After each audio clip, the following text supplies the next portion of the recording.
She's at the crossroads. She's always there. As he walks to his bus stop, he can't help but stop and stare. She's wild and carefree and dances for strangers in exchange for a smattering of change and occasional kind glances. She's whiter than white, but he is so blue. So sad he is crying tears all over his shoes. He's anxious and cautious and doesn't like public places. He can't read social situations, people or their faces. But she holds his attention like an impossible spell, his nervous apprehension temporarily dispelled. She's standing there, her head in a bucket. She's dyeing her hair on the street, and there's dye on the pavement and little drops of dye on her feet. She's put out a blanket so everyone can see her get a tan, drinking her life from a small Coca-Cola can. She lets out a sigh and collapses to her mattress, he transfixed by the latest performance of his favourite street actress. She's laid out a table, but he knows she's not going to eat. It's merely for show, merely to welcome home all the people she meets as they go past her in the street. A cup for the soldier, a spoon for the nurse, a plate for the teacher, a bowl for the midwife, and as the black car goes past, a toast to the hearse. He watches her carefully like a lamb would watch a lion. No matter how hard he is trying, he can't summon up the courage, can't summon up the words, can't summon up an excuse to go and talk to her. In his eyes she's just too amazing, so wise and so crazy, so totally amazing, and he is just a broken-nosed man, wondering what he can do or say, anything, something, so she might notice him. And back off the late bus he shuffles against the cold of the night, no warmth to be had from the wet asphalt burning falsely in the lamplight. Eyes snap down in order to check he doesn't step on any cracks, counting 3 steps forward and a half step back.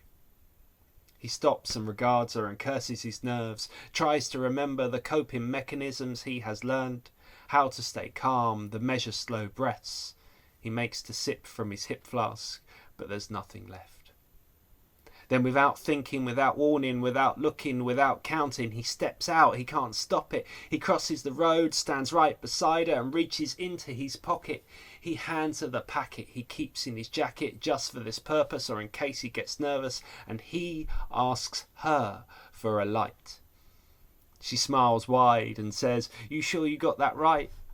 He shrugs and says nothing, and she instantly hugs him. They met coming up when they were going down in a dirty, dingy part of this old town. He gave her some cigarettes and she shared her drugs, and they knew right then that it must be love. To her, he was just so amazing. As soon as she saw him, she knew her old life was over. Her heart skipped and turned into a super dubstep bossa nova.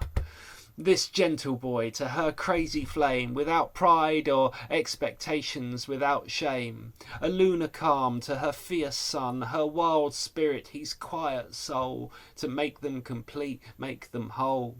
They had space in their hearts, which was filled with each other's love. And for some time, that was enough. They were happy.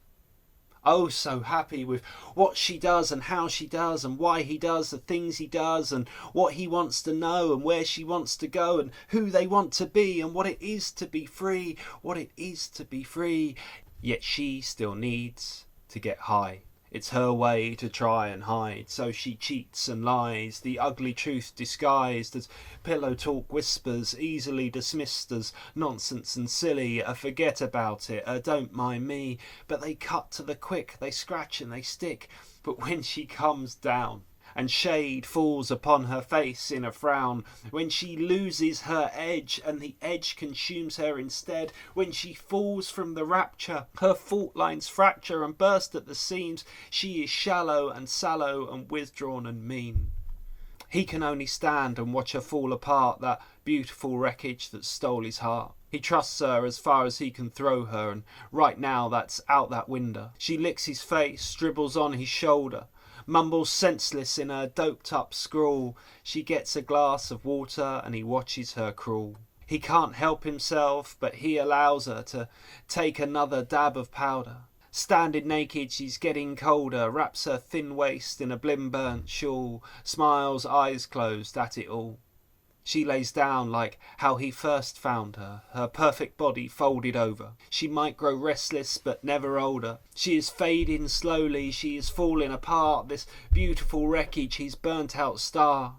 He reaches down and touches her face. She splutters and wakes, smiles at him and mouths, "Forgive me." He leans over and kisses her forehead tenderly. "Yes," he says, "always and for all my days, for you have mended me." And in that moment of darkness, as they fell through the abyss, and at the bottom they crashed, splintering the cracks, letting the light flood in, they found a new life could begin. Her sharp angles and his missing pieces, as each scar heals the pain decreases, fitted into places and the spaces filled, made each other stronger from the stuff that normally kills. She mended him when he was broken, the joy in the scar plain to see. He mended her where she was broken, glorious, glittering, golden, Kintsugi. Every break and repair worn with pride, displayed on the outside, rather than something to disguise. Those mended with love need not hide. And we cannot understand this too soon. Only healed wounds scar and kisses heal wounds. From mistakes made and lessons learnt, from tongues tied and fingers burnt, from loves lost and near misses, the best scars are from kisses. Yes, kisses leave scars too. When you are broken, love is the glue.